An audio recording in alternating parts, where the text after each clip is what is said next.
What is up, everybody? Chris and Friends podcast. I'm here with my old friend here, Ben Chunko, a guy that was a coach of mine, mentor back in the day. Still, I think, and you got one of the best wrestling clubs. I guess I'll say it. You don't have to say it. Grit Mat Club. It's where we're at. We're in Bethlehem right now. What's the address here? 3705 Route 378. Yes, 378. We're right by where the starters was. What else is here, man? Revolutions and all that. But now you're taking it to another level. Yep. This week I sent you a message, man. One of these kids that I coached on the track and field team said he was missing practice. And I was like, hey, you're going to miss practice to go to wrestling. He said he had a special practice with Coach Chunko, he claimed. But then he goes out on Thursday yesterday, sets a personal record in the javelin, okay? Wow, yeah. So whatever you did on Wednesday translated to higher sport performance on Thursday, which I'm going to use that as a lead into kind of what we were just chatting about before we went on here. Now, I guess what we're talking about is just having multiple. Anyway, let's get into the grit approach first, and then we'll kind of shuttle back in if that's cool. All right. So, what are you trying to build here? What are you trying to develop here with Grit Mat Club? With Grit Mat Club, I want it to be an environment where kids can basically try and be the best that version of themselves in the sport as they can be. So, and also, you know, one of our main goals is for our kids here, the wrestlers that come through the program, to be better people. So as coaches, we try and we're very particular with the messages, you know, the people that we have in the room, the messages that we're giving, the way that we handle ourselves. We want our kids to, you know, number one, be good people. Number two, it's an improvement-based mindset. I believe, like, you know, I feel that there's a results-based mindset and an improvement-based mindset, and we're always just trying to maximize, you know, help each kid be the best version of themselves that they can be. I had some talks too on this idea where, you know, you have things like ego that shows up, and when you hear about like how you want to live your life, it's like that's one thing that you want to keep at bay. Sometimes with competition, it brings out this side of you that is more results focused as opposed to improvement focused. How do you navigate that whole idea? Because I think you as a competitor, I think I know that you like to win no matter what it is, right? Yeah. And I was sharing a story. You know, Eric Ritter, for example, me and him are playing this game at our buddy Joe Baker's house. Mm-hmm. We're throwing frisbees, trying to knock something off a pole. Mm-hmm. And then I'm feeling myself getting a little annoyed. We were winning, and after 2 or 3 games, I'm like, you know what, dude? I'm stopping because those guys over there are getting drunk. Everybody's getting fired up. I'm like, I'm not getting in arguments over a game of frisbee now. So that to me was a little bit of ego showing up. Yeah. I just kind of recognize that. But when you're talking to kids and stuff like that, you know, you obviously want to be superior. You obviously want to win. Yeah. How do you, is this like a daily lesson? Is it a weekly lesson? Is it always just constantly putting it in their mind about improvements? Yeah, well, I mean, I think, you know, when you come to wrestling, or you come to anything for that matter, it's work hard.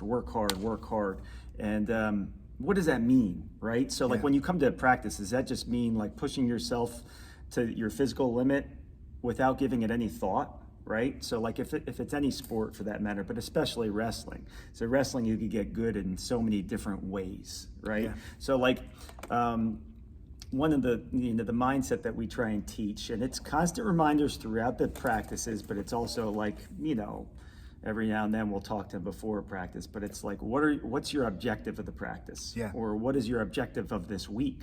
So each session has an intent. Potentially 100%, and it could be even like, you know, individualized, right? So like if a kid maybe needs to work on a certain area that he's deficient in, it's like you got to focus on that and figure it out on your own instead of just trying to work harder to get a better result. Yeah. So I don't know, that is something, I don't know if you know this, but I work as a gym teacher at my daughter's school. So I got preschool kids to 8th graders, and I listened to our last podcast and you talked about how you started with the novice kids. So I don't know, just because I do it too, but I think if a coach has the ability to like resonate with multiple age groups, I think that's very important and special to have somebody that, you know, you could have coached the college kids. Yeah. But you were there with the young kids too, and probably getting a love of the sport there. But I think like a jump rope, you know, to me, it's like, I can't jump rope, a kid might say, right? And it's just like, it's not about whether you can or can't, but your intent has to be to try to do one. And if you don't have that intent to actually try, then you're never going to get to one. Like, you can't just like flick it over and be like, oh, I can't do it, right? It's like your intention's got to be totally in there, and you might not be there yet, but as long as the intent's there. Yeah, 100%. That's like pretty much what training is. that's what we're here to work. Yeah. Like we find kids who they find us because for a lot of times they want to get better. Yeah. So, and it's just a matter of sometimes you have to teach kids how to teach themselves, or That's great. Yeah. teach kids like how to learn almost, or And guide them in that way. And you model not only how to act as an athlete, as a participant in the sport, but also in life, right? I know that you're always probably still always trying to improve in certain areas, right? You want to be a better coach. You want to learn a little bit. So you model the behavior, the kids kind of see that. And what we talked about before we went on, a parent saw that, right? You were giving a speech one day, and a parent is in here who's a Division I football player and heard what you said, and it's like, this is the messaging that we like. This is the messaging we want to be behind. And I think that's part of why you probably have kids in here too, right? Yeah. It's not, you're packing this place with just, giving great examples, being good role models, and trying to teach kids. Yeah, I heard a quote one time, and it was, it goes to parenting, it goes to coaching, right? It's you are who you are, and what you do shouts way more loudly than anything you say. So how you carry yourself, or how you communicate, or what you do on a daily basis, kids see that. And the kids in my club, they see us, and as a parent, the same thing. You could tell your kid, or as a coach, tell your kid to do a certain thing, but if they see you carrying yourself or acting in a certain way, they'll take on that carries more weight than what you say. Yeah. So, we try to, I'm very, particular about the message that we send, the people that we have, helping, and that's something I want to bring up actually. It's characteristics of coaches that you bring in. I know some of the guys, but what do you look for? Does anybody reach out like, hey, this, that, the other thing, or is it more like more natural where, hey, my son's coming out, I was a Division I wrestler, you need a hand, I could help? Like, how do you manage that stuff? Like, what's a good characteristic of a coach, number one?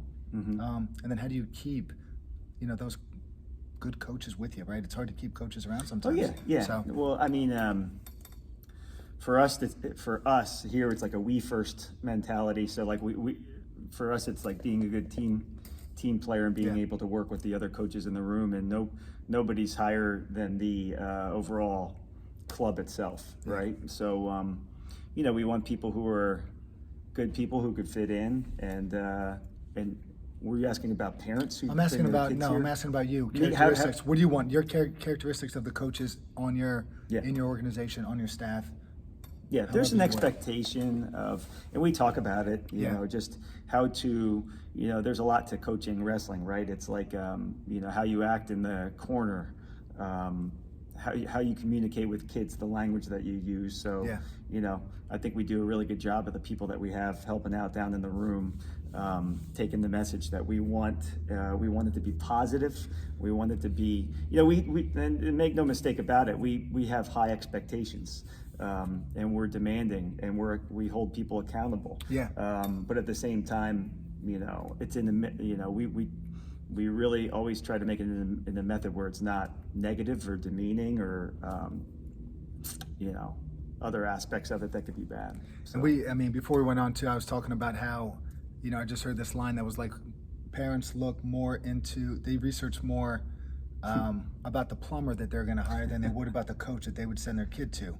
And I think that that's a true statement. And these were people that are involved in, I think it was a soccer coach and a field hockey coach, right? Where they have a club system that they're involved in and they're running in. And I do see sometimes in sports where, somebody could be getting themselves into trouble and they're still, they're still in the mix, or they're still running a club, or they're still doing this, that, and the other thing. And they're just like, when are parents going to stop? It's pretty, there's, and not to like get on a tangent, but we want. Tangent might be good here. No, I take pride in that. All the guys that we have down here are Safe Sports certified, USA Wrestling and background checked and things of that nature. And the club sports is kind of like the Wild Wild West where, if you're in a high school program, you have to pass certain parameters. But when it comes to club, you could be anybody off the street. And, there's a lot of that in club sports, club wrestling, other sports for that matter. It's basketball, it's everything, right? Football. And sometimes it's, you chase a name or whatever, but accolades or something. You see some yeah, accolades. This guy Yeah. was a 3-time something, and you're like, oh, yeah, let's go Right. there. And yeah, but we try and, like, the people that we bring in, we really want to have, yeah, be good people. And one of the things that I'm a fan of from afar of Coach Krull from Nazareth. Yeah. And he always talks about, like, kids need to know what an adult looks like, and these kids need to know what an adult looks and acts like. So, like, when we're down here, even like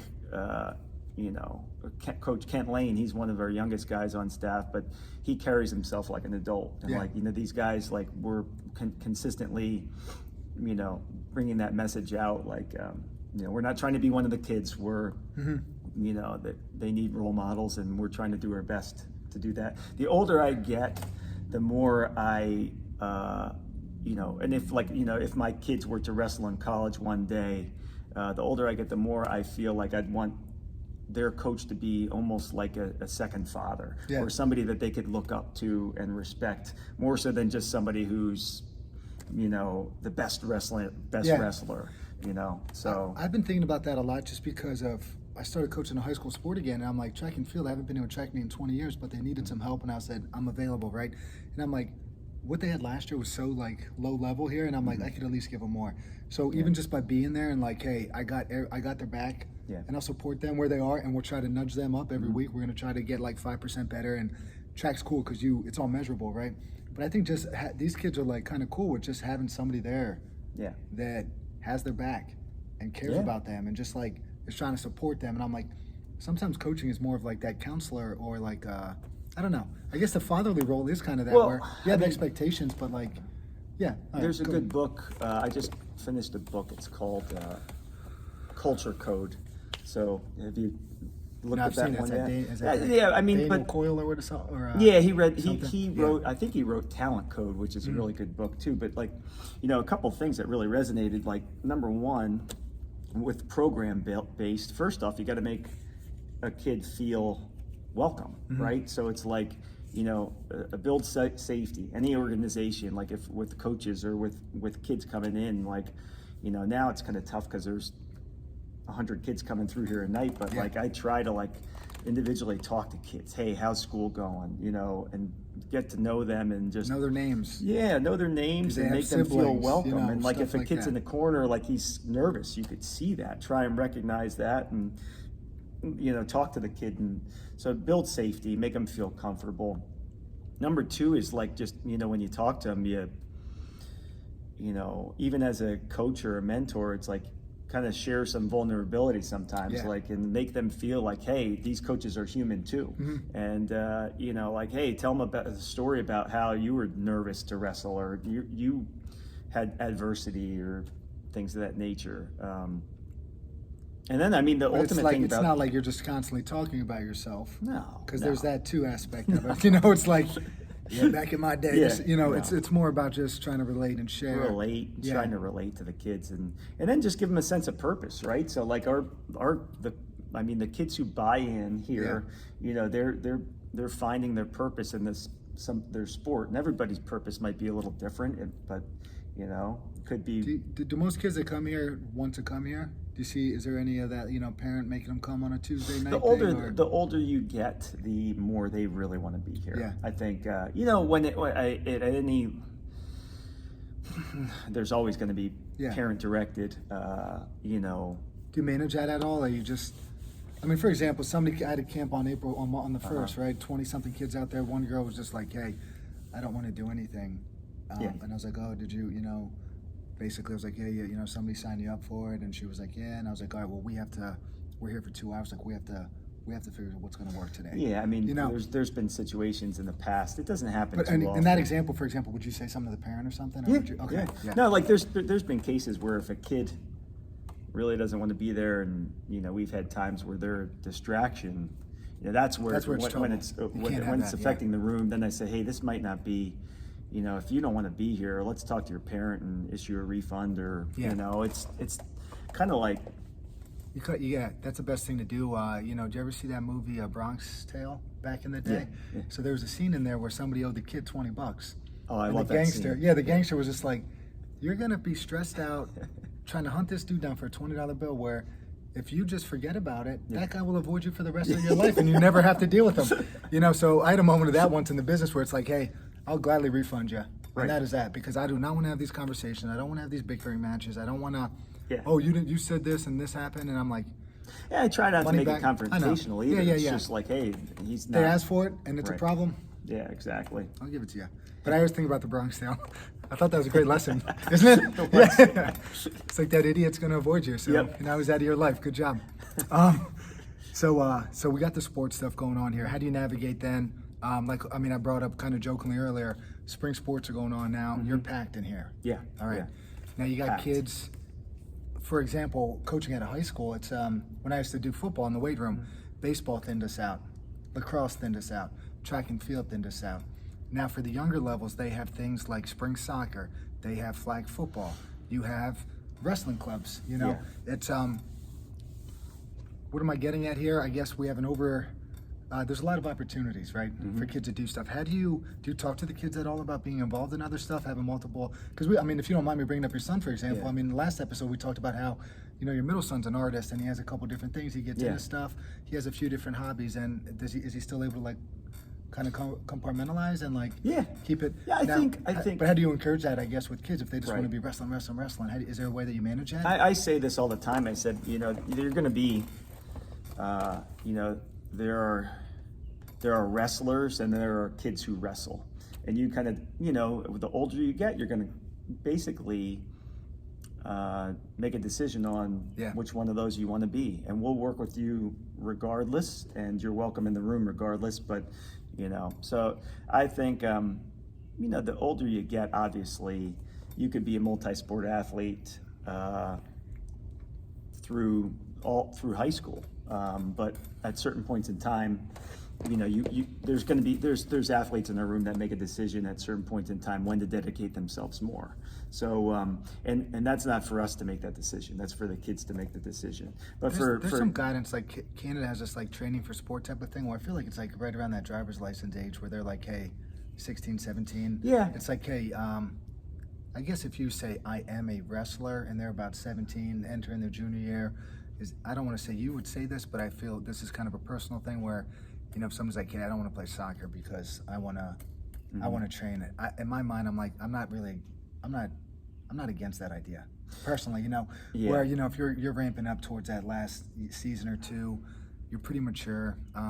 So in my, there's things that you change your mind on, or that there's things that you maybe second guess yourself on. So I've always been kind of that mindset of it doesn't matter if you start later.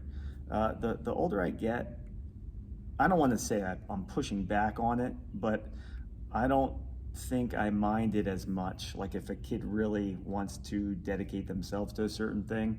And what I mean by that is this: if you look at wrestling, okay, and especially wrestling compared to, say, a track and field based sport or a other type of athletic, wrestling is there's so much to it, and there's so many positions and so many places where you could get good, and it's a martial art basically where you it takes years to master.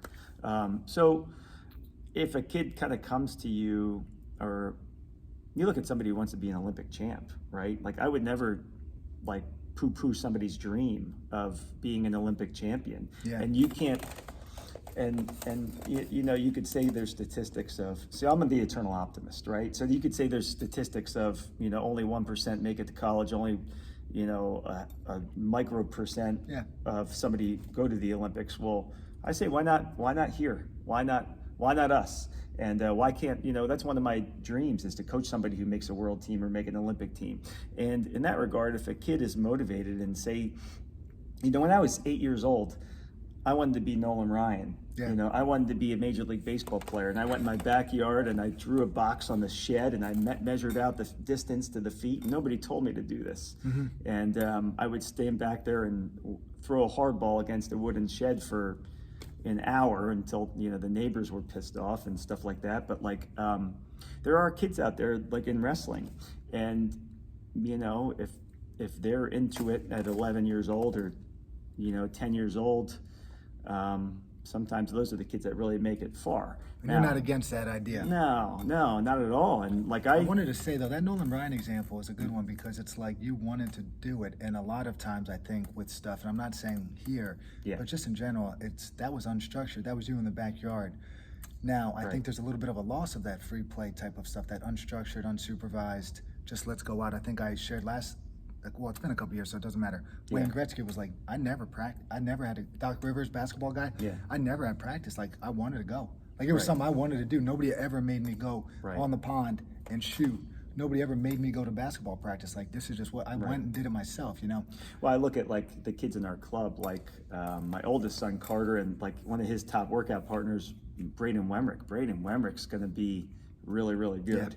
And from the time he was a young kid, those kids were watching NCAA wrestling, watching Olympics. You ask them international guys, and they know them. And you know, we would have the garage going before Grit, and they were young kids, and they'd be like, I saw them hit this one move, and then they would try and like, you know, recreate it. And you know, that's like that's something where you got something where, you know, if you cultivate that, and that's what we try and cultivate in the room, like, hey, be students of the sport, and kids do it on their own. That's awesome. You know, and that's that inner. I talk about this a lot with a lot of people. It's I shared my friend that was on, who she has this crazy drive.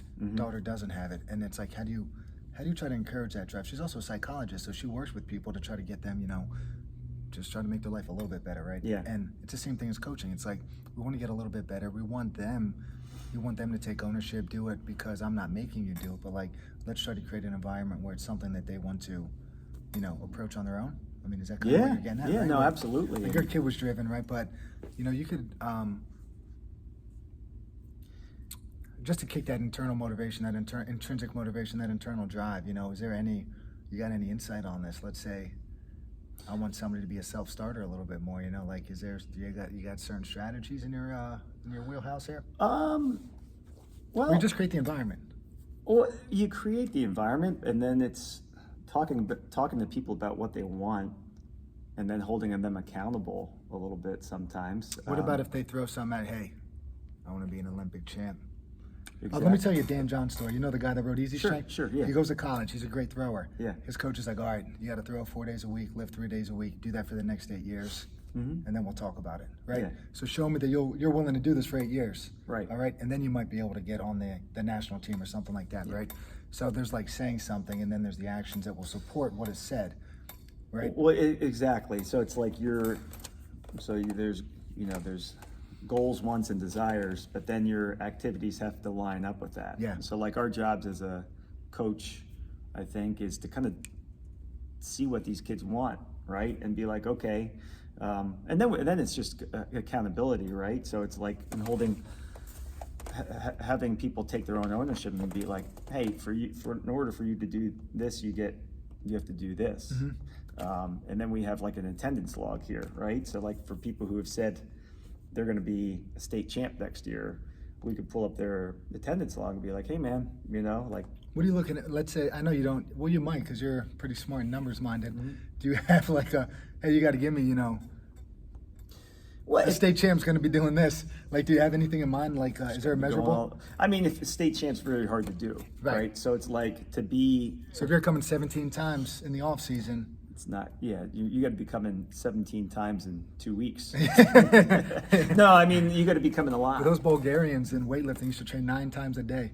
They used to do Really? 9, but they were also on some anabolics, I think. Right, but right. the Some coach recovery. said that these guys are savages and they're going to get in trouble. So he brought them back in 9 different times throughout the day just to kind of keep them on task. No, I mean, it's that's the age-old question, right? So it's like, how do you motivate kids? And the other thing is, like, you know, even your own kids, you know. I do think you said it earlier, though, just being the model. Yeah. I mean, your kids see you working out. Your kids see you doing something. Your kids see you being, trying to learn about something, right? And you're like actively researching and actively trying to get better, right? And they see that. And I remember Michael Irvin, the football player, I think it was at his Hall of Fame speech, was like, telling his kids like, do as I say, not as I do. And I was like, that never sat well with me. You know, you spent your whole life, when those kids were growing up, you were like doing cocaine and all this other stuff, right? They saw that, they were there. Sure. Their father wasn't around. You know, their father was doing this and that. Like that stuff matters. Even if the kid doesn't say it does, it does, you know? And nobody's perfect, man. And No, it's like no, even no, like no, from yeah. parenting, and you know, one of the big things that even from like a parenting and a coaching standpoint, it's like, you know, if you're going to make mistakes too, right? And you're going to be, from a parenting standpoint, you're going to be like, you know, and from a coaching standpoint, you know, you're not always perfect. You're not always on. So my big thing is just like, I always try to be as honest as possible. And like, if I screw up or if I like overreact in this situation, I'll pull a kid to the side and say like, hey man, I'm sorry. Like I overreacted in this situation, or, you know, if there's like a parenting situation, or like, hey, I kind of misread this, you know, and like show that, you know, you're human just like them, you know, and then that, I think that helps build relationships. And I think that helps like, you know, open lines of communication instead of like being the coach and you're just like the ultimate, you know, authority figure type of a thing. And you're self-aware. Yeah, which I think is I mean, important. I A lot of try people, to be. Some people like no, I think you are. might have even to have blind those thoughts, spots, you know. Even to have the thought of like, all right, you know what? Like, if you yelled at a parent, "Hey, shut up over there," and then you just didn't care at all, but you might, and 30 minutes later, you might be like, "Oh man, you know, I gotta go talk to them. I shouldn't have done that." You know, and I think that is being self-aware of certain situations and all that. And I think having a reason is important too. It's like, even if your reason is wrong, like it's not just like, "Hey, do this because I said so" thing. It's like, "Hey, have some support to." Like, yeah, I did that and I was wrong and I made a mistake, sorry. Yeah. Maybe this is what I was thinking. But then you just like are able to fix it then if you acknowledge some 100%. Yeah. Some people just try and move on and don't apologize, don't address it, don't anything, and just move on and like act like nothing happened. And it's like, I don't necessarily agree that's the best approach. I'm going to circle back to working with the younger kids. I mean, this school that we go to is a Quaker school and they're all that I teach at. And it's like, I mean, it's peaceful conflict resolution is like at the core of what they do. So first graders, preschoolers, it's like you hear the preschoolers like, "Excuse me, I don't like when you push me in the line," you know, stuff like that. You know, I'm just like, so that just being in there is like teaching me to like how to communicate better. Peaceful conflict resolution. Yeah, I mean, it's the Quakers. I mean, they are at the root of any kind of. They are anti-war. They were at the forefront of women's rights and anti-slavery stuff. That's you know? interesting. Yeah, they were like doing social justice stuff before it was even a thing. You know, but so that's one thing there too, and just kind of having these kids kind of navigate these things are kind of been interesting. But I think it's helped me then as a coach. You know, I interrupted somebody yesterday. They were explaining something to me in a track meet. And I was just like, you know what, you got to finish, sorry. Yeah. I interjected. I didn't even let you finish. You know, just like little stuff like that where people need to be heard. They need to feel that like you're actually listening to them. And so those are like little things that I kind of picked up just by being around younger kids and coaching, right? I think people just want to be heard sometimes, and you got to give them the opportunity. You got to give them room, is what a first grade teacher says. Give that person some room to talk, you know, don't be jumping down their throat. Yeah. So I'm learning a lot I'll tell you what, our coach, from a little kid's perspective, Coach Izzy, Brian Israel, he's like unreal with little kids and relating to them. And you know, when I come down to the room, I would probably say that I'm like the mean. I'm the like the mean old guy, the mean substitute teacher. I call myself because it's like he'll cover the majority of the youth practices, but then every now and then I have to go down and cover one, and it's like definitely. but I see him like, how do you have such like he does such a good job of having patience with the kids while it's still teaching them really good stuff. So that's a good little dynamic. I think you have to have that. I mean, I probably lean more towards Brian than the other way with the patience side of things. Marisa came to a track practice last year, and you know, all right, here we go, let's bring it in. You know, 2 times, 3 times, kids are still like doing something. Afterwards, she's just like, how? She's like, I can't believe how much patience you have for these kids. And I'm like, I don't know. I didn't have a choice. Like, well, obviously we want this to improve. We want them to like pay attention to what I'm saying, but you have school all day, or even in here, dude, you get a bunch of boys primarily, give them a padded room, and they're not going to be wild. They're not going to want to beat each other up. You know, it's hard to probably bring them in sometimes, but I mean, this is just. Yeah, I'm a guy who naturally leans towards order and you know, a disciplined room. So it's a work. So Brian's the opposite. So me and him are kind of like, he's like a kid at heart. So like I have to be like, hey, let's make sure we get this going, um, So is it like controlled chaos sometimes? a little bit. Yeah. And he'll come but the kids love it. Like he'll have them doing tug of war stuff. Like I would never do dude, that. tug And of they war's have the so best, much fun. And then, but then like when he's on, he's on. So it's good. I think my thing was like I only have these PE classes for 30 minutes, but if I just this year I'm like, hey, 5 minutes playground. We're always outside. Yeah. Unless it's like 28 and below, we're outside. So it's like 5 minutes playground, and it's just like mayhem. And then they just come over and they're ready to go. Mm-hmm. It's not like I have to do much. Whereas before, if it was getting them out, hey, let's go get in the lines. They're all doing what they would normally do on the playground. They're trying to do that. So it does help to like try to understand, like, they just had school for 7.5 hours. Yeah. Maybe they need 5 to 10 minutes. Yeah, of no, 100%. crazy time. Yeah. That has anyway been helpful for me. But so yeah, talking wrestling here, I want to bring something up here because I always like your take on things. Yeah. There's this guy named Alberto Salazar. Okay. Does it ring a bell at all? Nike Oregon Project. They were trying to get a runner to get under 2 hours in the marathon. They hire Salazar.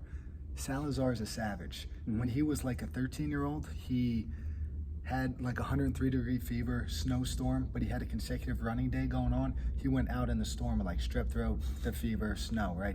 Then he went on to win all of these races. Malcolm Gladwell's a part of this documentary I'm watching. Gladwell's a runner, and he's like, you know what you're getting with Salazar. Like, this is the guy that did this. This is the guy that didn't take a drink of water because he thought he would gain weight during a race. This is this guy. So Nike hires him, and he says in 1999, I don't think you could be top 5 in the world in running in this endurance event if you're not doping.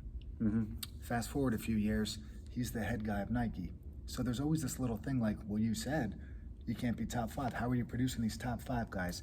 He put in a room, just to give you a few examples, he was trying to get the PED effects without PEDs. So he had an altitude house that they all lived at. So they lived at altitude in Oregon in this room that had controlled air system. But then, they trained in Oregon, but they lived in an altitude house. Zero gravity. Did you ever see those zero gravity runner things? No. I was just talking to a girl. She had a nasty leg break. Oh, yeah, I did see So that. it goes at like LPHN, it goes like it's like your legs are in this thing. And she was like, hey, I did 50% running at 50% of my body weight. Next time we're going to try 60. So we tried stuff like that to preserve their legs. He had a treadmill in a pool. Guys were putting in 50 miles underwater. Nike comes out with a shoe in 2016. The shoe has some extra foam in it, and everybody's like, why are they wearing these big shoes now? With runners, just running economy is better if you don't have a heavier foot. So then they're seeing the opposite, right? They're seeing these big, thick shoes, and they're seeing like basically what happened is they used this special foam, and they had like a carbon fiber type thing in there. So it was, they were getting this rebound effect with each step. So they were using, less physical energy and getting higher output. All of these records get smashed. Wow. Nike doesn't open this up to everybody, and they were supposed to. Then they started handing out shoes like 3 years down the line when they got caught. Anyway, when we're talking about pushing the line and stuff like that, what this guy Salazar was doing was, he had a guy run a marathon once, switch his hat out because they had a hat that was cold. So just to cool his body temperature down for like 5 minutes, right? Is that coaching? Is that pushing down? Like what I just want to throw this at you here because I don't know what my question is here, but well, I think the shoe thing, I guess, is one thing, but then as a coach, kind of always pushing and all that stuff too. It's interesting. So and it's like it's the age-old. Oh, sorry, sports. I didn't finish the story. He got safe sports and stuff. They banned him for 4 years. He said that he put testosterone cream on his son's arm to see if it tested positive. His son was an adult. So he wanted to see how much cream would test positive. Now, he said he didn't want other people to sabotage his runners by putting cream on their arm and then they testing positive and getting suspended from a race. Apparently, they used to do this in horse racing. You would dope other people's horses and then bet to slow them down, not to build them up. So they would dope other people's horses to slow them down. Oh, wow. And then you would bet on the other horses to win, right? I guess this was like the origins of doping. Wow. But anyway, Salazar was worried that somebody would come and sabotage one of his runners by rubbing testosterone cream. That was his defense. Now, I know the Lance Armstrong defense. I know the Barry Bonds, all these other defenses. And I'm like, I don't believe him, really. Gladwell believed him, that he was honest and this and that. And Gladwell's he changed my life, I think, with some of his books. He got me into reading, but I don't know what I'm throwing at you here, but is there anything, you got anything on this? Well, it just sounds like the age-old pushing the envelope to maximize performance, and it's like that's from the beginning of time, right? So from the beginning of sport. So I mean, when it comes to wrestling, I do want to tie it into wrestling. Then it's kind of where I want to go. Well, with yeah, it. I mean, for there things wrestling, going on over the years, and then even now. Well, yeah, I think from just from my time, right? I think just the technology age has tremendously sped up the improvement and the development process of the sport. In what way? Video and technique and technical review and I don't know if it's YouTube. heart rate stuff even or any. Well, of that. no, I'll get to that. Okay. But like, but just from the start of like when I was back in 1990, if I wanted to learn technique, I'd have to buy John Smith's VHS tape. And how low can you go? John Smith's low. Do you remember watching leg. the Granby Roll video at all? I think Yeah. Dave Waters brought that in when I was in youth. I want to talk about. You might have a better memory of this. Remember that I was young in the maybe early '90s. There was a death Division I wrestler. Yeah. Cut weight. What did they have? What were those weight? No, that was right around my time. What, when you were in college? Yeah, my freshman year. What did they do for weigh-ins that was different? Oh, it's completely different. Didn't they do like the night before? Yeah. The night before yeah, it was? Is yeah. that how it used to be? And Yeah. now it's day of. Yeah, I tell this story all the time. So my freshman year, I was at Bucknell, and it was day before weigh-ins, sometimes like a day and a half. Like it was really bad. And then they gave like these, big weight allowances in the beginning of the year, and then they would kind of taper it down. But it So was if you were at either 149, it was your right. weight class? What would be the? Well, no, weight I mean, then? well, basically, all weight classes were seven pounds below. So it was 118, 126, 134, 142, and then 142 became 149, and so on and so forth. Yeah. Now, and if you could cut, now this is kind of like the days of MMA, where like it's day before weigh-ins. So these people cut extreme amounts of weight. So I think it was right around the time of creatine becoming popular, and that kind of like fills your muscles up with, that's what people were hypothesizing, that people didn't know like not to take creatine and cut severe amounts of weight at the same time. But there was, Really? I think creatine? there was, yeah. But I didn't know creatine was even a factor in that.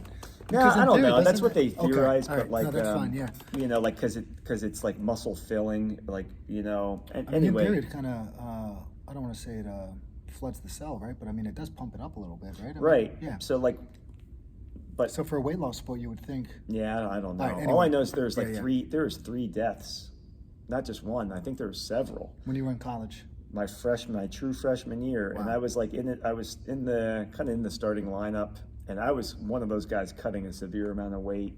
And I just remember we went out to Midlands, and there was like a big tournament at Northwestern in Illinois, and it was one of the times where it was going to be like really closer down to weight, and I was a lot over. Yeah. And I mean, when you're talking like you're cutting, You're lean to begin with, and you got to drop what, another 6 to 8 pounds, something like that, or More. not more. Yeah, I mean, it's a lot. It was All right. a lot.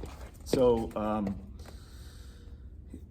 I just remember, some of the people died. There's rumblings that things were going to be done. So like, I just remember we turned like our hotel room into like a sauna, like a makeshift like workout room. Yeah. To get the weight off or Yeah. whatever. And the bathroom was like the shower was running, so it was like really.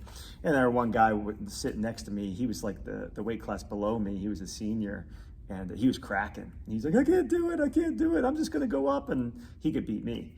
I was a freshman. So he you were was a like, senior. no, I'm stay, like, you "Oh, got man." it, dude. You got it. So anyway, like we're sitting there, like struggling, and then the coach comes in for an emergency meeting, and he's like, you are going to be effective tomorrow.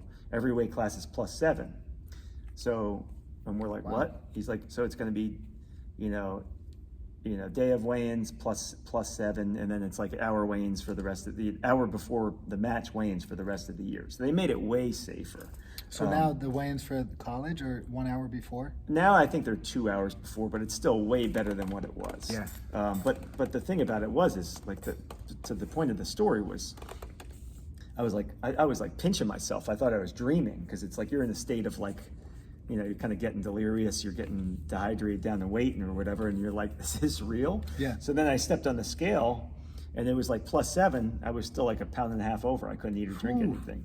So it's like, you were kind of like, you thought you were there, but but you still ended up, people still cut weight, but it's just like you have to be able to function. Because I think they do that in boxing still, or even UFC, don't they do night before weigh-ins, and you see those 8 to 15 pound jumps from the night before to today. Well, back to your Alberto Salazar, what's that? Like, I mean, you would see a 10 plus pound if the night before weighing, and then on competition day, 10 plus. Yeah. All right. 10, 12. Back to your Salazar. Back to Salazar. Still suspended, I think.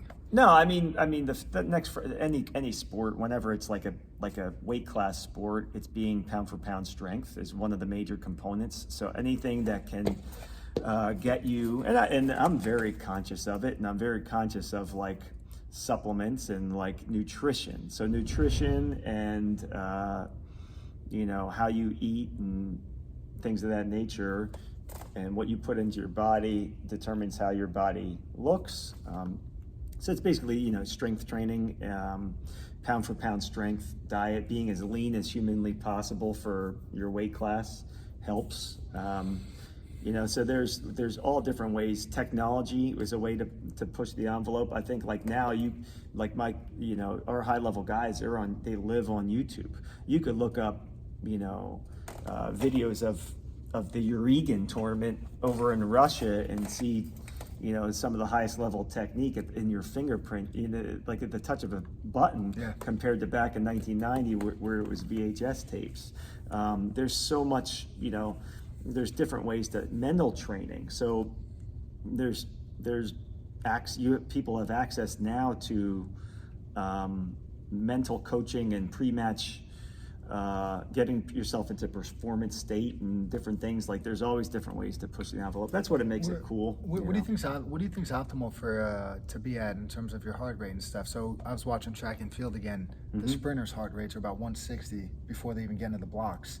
Some of the endurance events, they're 25 to 35 beats per minute lower before the start of the race.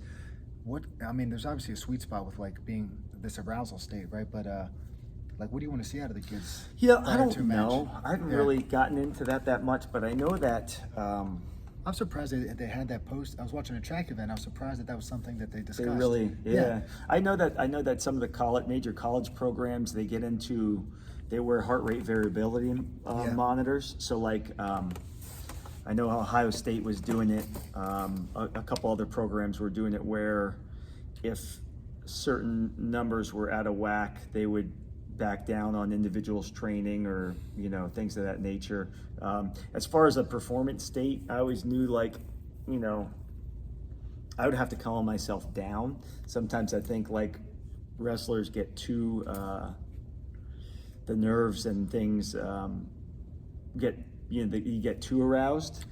And like for me, I would have to sit, like I had a routine, you just build routines and you learn how to do it, but I would sit I would keep myself seated until like a match before, like in a dual meet or like 2 matches before my weight class. And then I'd get up and move. And so I'd force myself to stay in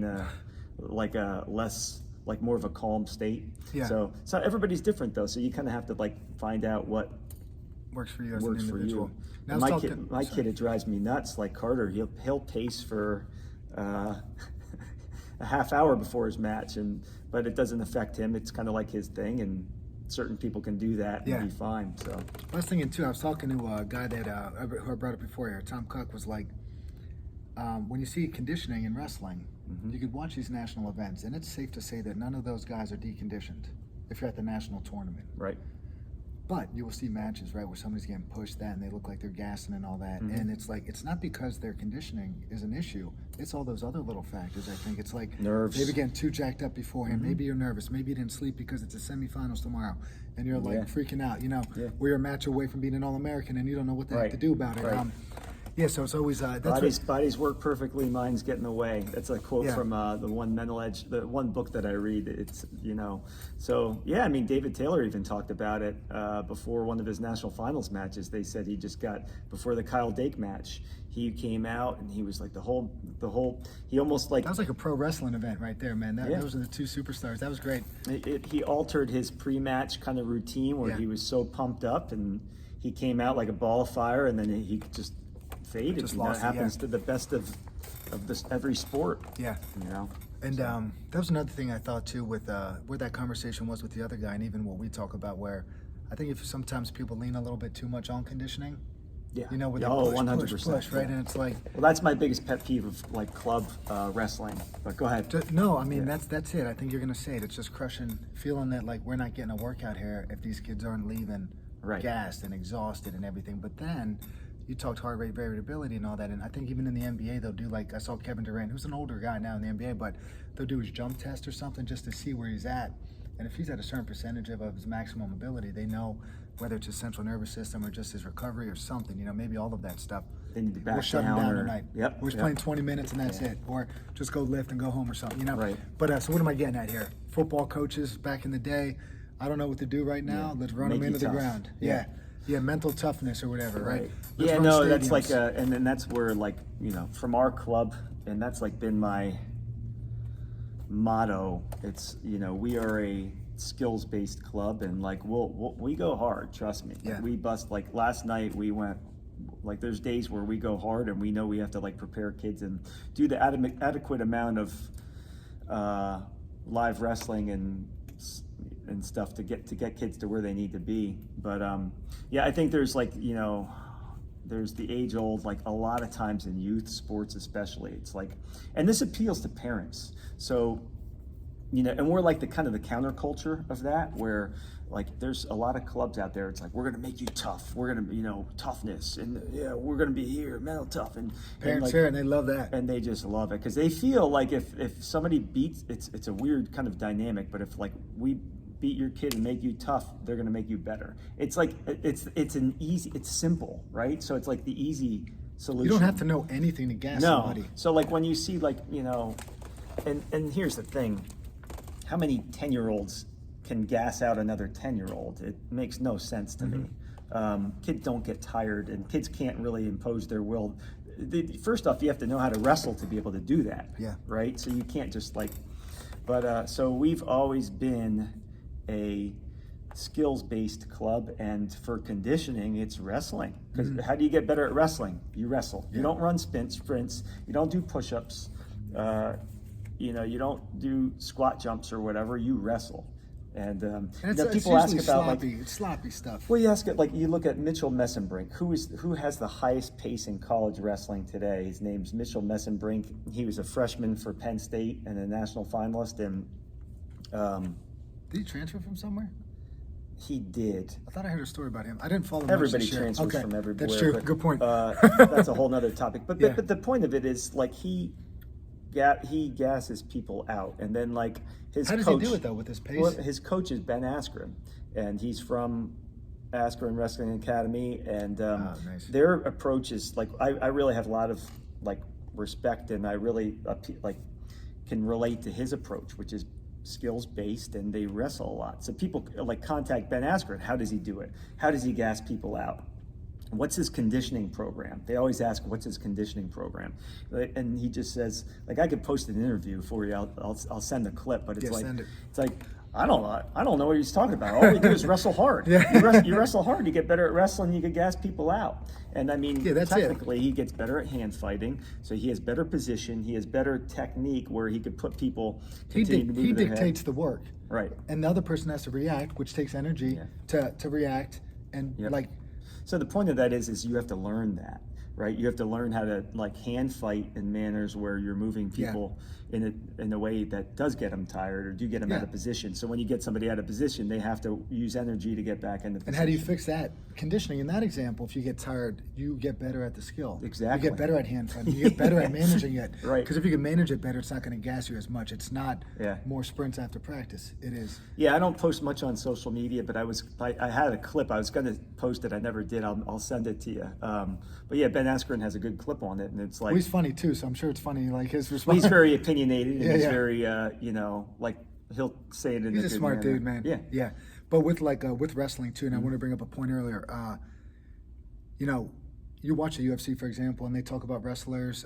They're just always go, go, go, go, go, go, go. Right? They condition, they work, and they break down. all of them? Probably not, but a high majority. And this is coming from like the commentators in UFC. I don't follow it as much, but like wrestlers break down because they train too hard.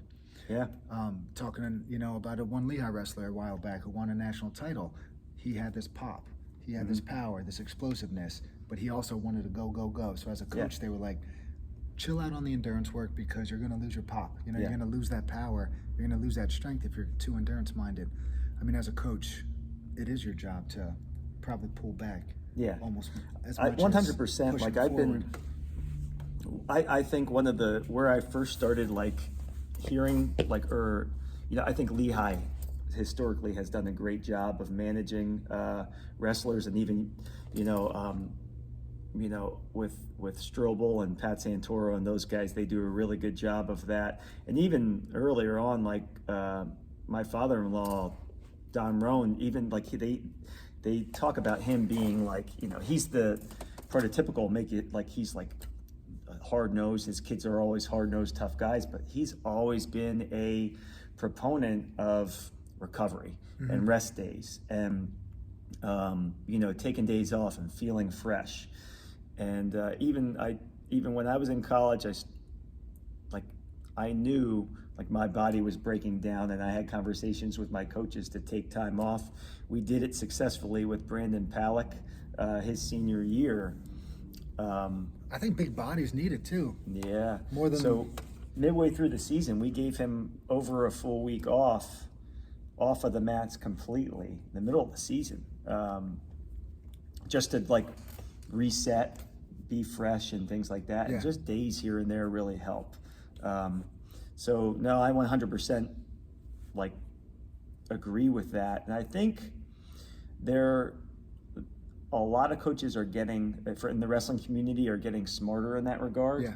But then there's old habits, right? So like it's like there's traditions and there's old like mindsets and habits that carry on to this day. Yes, they die slow, right? So they die slow. Yeah.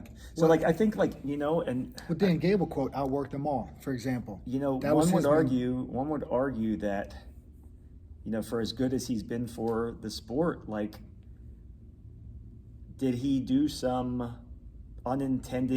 were there some unintended consequences for his motto and for his... Well, he was uncommon amongst the most uncommon people too. Like his whole mentality was different, and it's like, you cannot be that. You talk to him now, or you talk to him now in retrospect, I think a lot of it was marketing.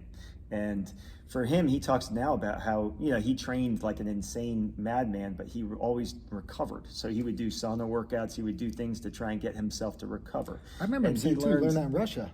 Yeah. Like he went over there once and saw them in the saunas and saw them doing stuff. And he learned from swimmers too about peaking. Right. So like it would be like he would back his own athletes down, and he learned over time. But when it comes to, a good portion of recruiting is marketing. Yeah. And if they have something that somebody else doesn't have, like I think part of their whole, that type of thing was built in. But but then like you take somebody who doesn't really know wrestling, but they see Dan Gable, we'll just outwork them. That's the solution. So like, I think it's taken, it's going to take like a paradigm shift where, Dave Schultz did it a little bit where he was like kind of more the student of the sport type of a guy, but he didn't stay around long enough to really make that as big of an impact. But now Cale Sanderson's there, and they take a different approach. Are people going to stop going to Penn State in the near future? Doesn't seem that way. Right. And what do you do as that coach then, right? I mean, if you're the greatest coach in college wrestling, I would say you should be set for life, right? But what do you do? I mean, I was listening to a guy talk about the greatest chess player in the world right now. I think it's right now. I don't think it was in the past. This guy just stopped playing. He's like these 6-hour games. He was bored with it, Yeah. He just stopped playing. Yeah. I don't know. I think because he's at a level where it's like not. I don't want to say it's not even close, but no, it's not. Right? I really don't know. Yeah, everybody has their own motivation, right? So it's like when you say no, that's good. It seems like so you need to like do it like. Cale's been a very, he's quiet. He's stoic. You don't really know what's going on in his head, so it wouldn't surprise you if he just said, "Hey, moving on to the next thing." Maybe I think like with you got to think about it. Like he's approaching the age that Dan Gable was when Dan Gable retired. Oh yeah. I think Dan Gable was not that old when So he was hung it competing in up. the 70s, early 70s, I think, and then 25 years later might have stopped, right? Late 90s? Did Yeah, he coach in the was 2000s? Or no? I think he was done after the 97 season, because he was done when I was a freshman. His 96-97 season was like a record-setting year, and I think he just went out on top. Yeah. But I think he was only like 48 or something like that. So he coached for 20-ish years then because... But he broke his body down like, I think Kale's a much better... Yeah. Like, is doing it in a more healthy way than Gable was. But it's all crazy, really. I mean, listening to Dan Gable talk, his stories, I mean, I just listened to one that a guy that used to beat him up, I forget his name, but 1970, there was an Olympics in 72, I think. I don't know if Gable was there or this guy won in 72. Anyway, the guy freaking out hitchhiking was a party animal. The driver, Rick Sanders. Sanders something. Yeah. The good dude drove off a cliff. Sanders gone. He's like, I just saw him the day before, and we were talking about this, that, and the next day, man, went hitchhiking again. Driver just drove off a cliff, and that was that. But anyway, that's just one story. I mean, obviously he has his childhood story with like his sister get murdered next door, but then going to all these different countries, competing, losing in college, and then using that as a drive. That's what I meant when he was like, to compare yourself to such an outlier with that mentality, like that mentality, I don't know where it comes from. Yeah. It could have come from that dark place, that he losing his sister and knowing. Well, he even he says knew the that. guy. Yeah. The guy told him something messed up about his sister, and he was like felt guilty. He didn't tell his dad. Like he held that guilt, I think, and that's. Well, I think he even says like they talk. He's done interviews recently, but he said that a lot of his motivation for wrestling and winning was making his parents happy after that event. So and it's they said like, it's. I where think does the that term come I heard from? was maladapted. They were saying Michael Jordan won't talk to you for weeks if you beat him in ping pong.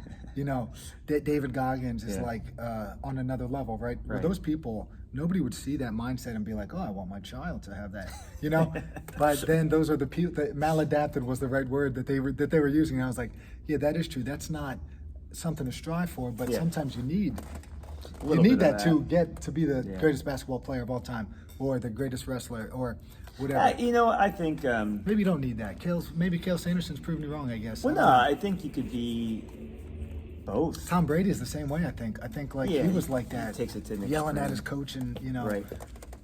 But I think there are people who are like super high level athletes who are crazy on the inside, and then can function normally on the.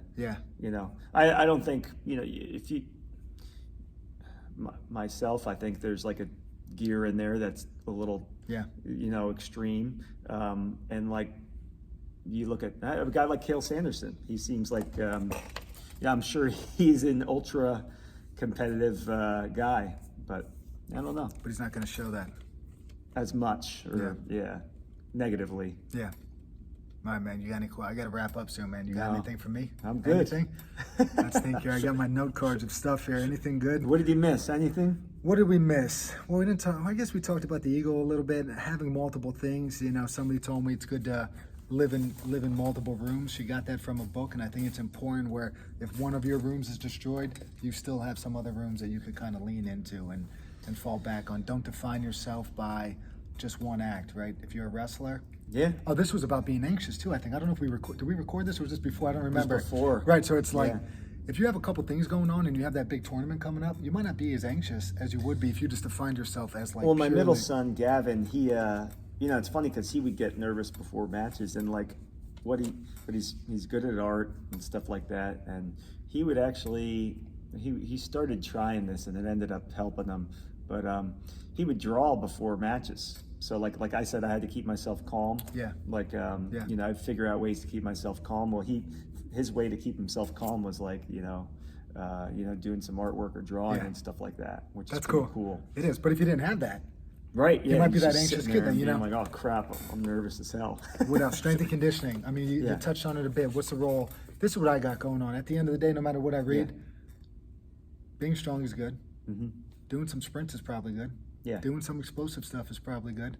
So what do you got? Lift, run, jump, throw things. Yeah, my theory is like, you know, back to that book, Dan John, Easy Strength, one of the main components of it is rule number 1 of strength training for wrestling. Rule number 1 is the same as a doctor, do no harm. Yeah. Right? So like first off, we want to do exercise in a manner or build strength in a manner that doesn't break your body down or doesn't promote, you know, potential injuries.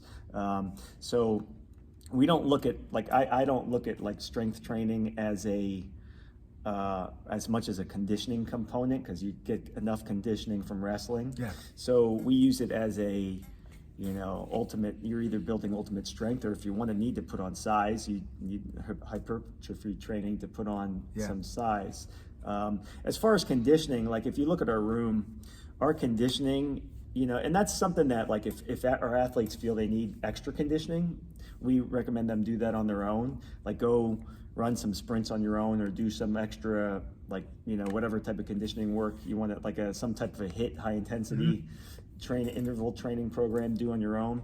With here, we'll do, what I like as far as conditioning is having our athletes able to execute when they're tired. That's like with the mind and body connection. So like, for instance, we'll wrestle live. We'll wrestle live for about 25, 30 minutes a night.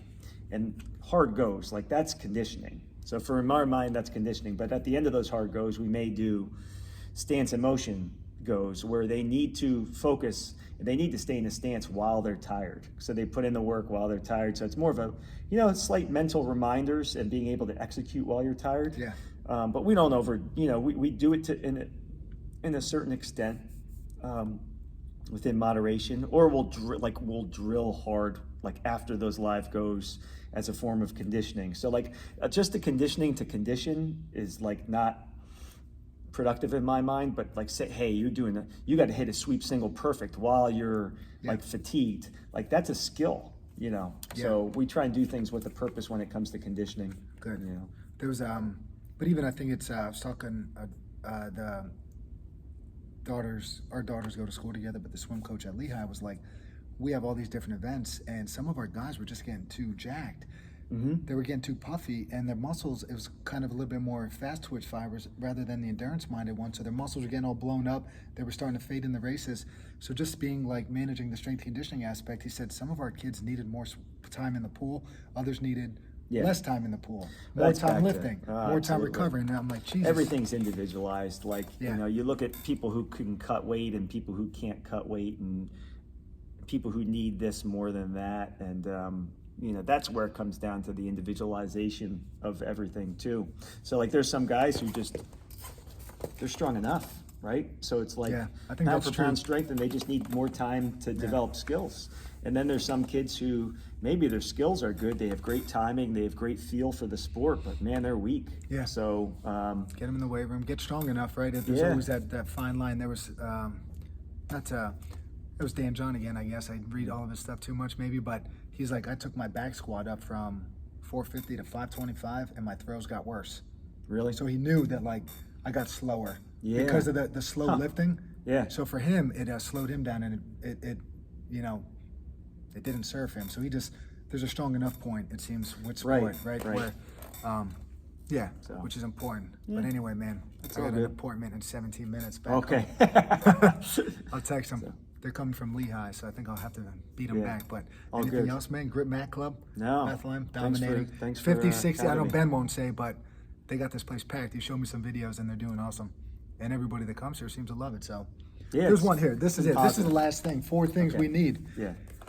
And I think you give it to them. You got to have a little fun. Yeah. You got to compete. You got to have a love of the sport, and you got to improve. That's it. If you could offer those 4 things, this is coming from what I was listening to about another club. You offer those 4 things, I think things are going to go well. So 100%. You're doing it, man. So thank you, man. Absolutely. See you, dude. Yep.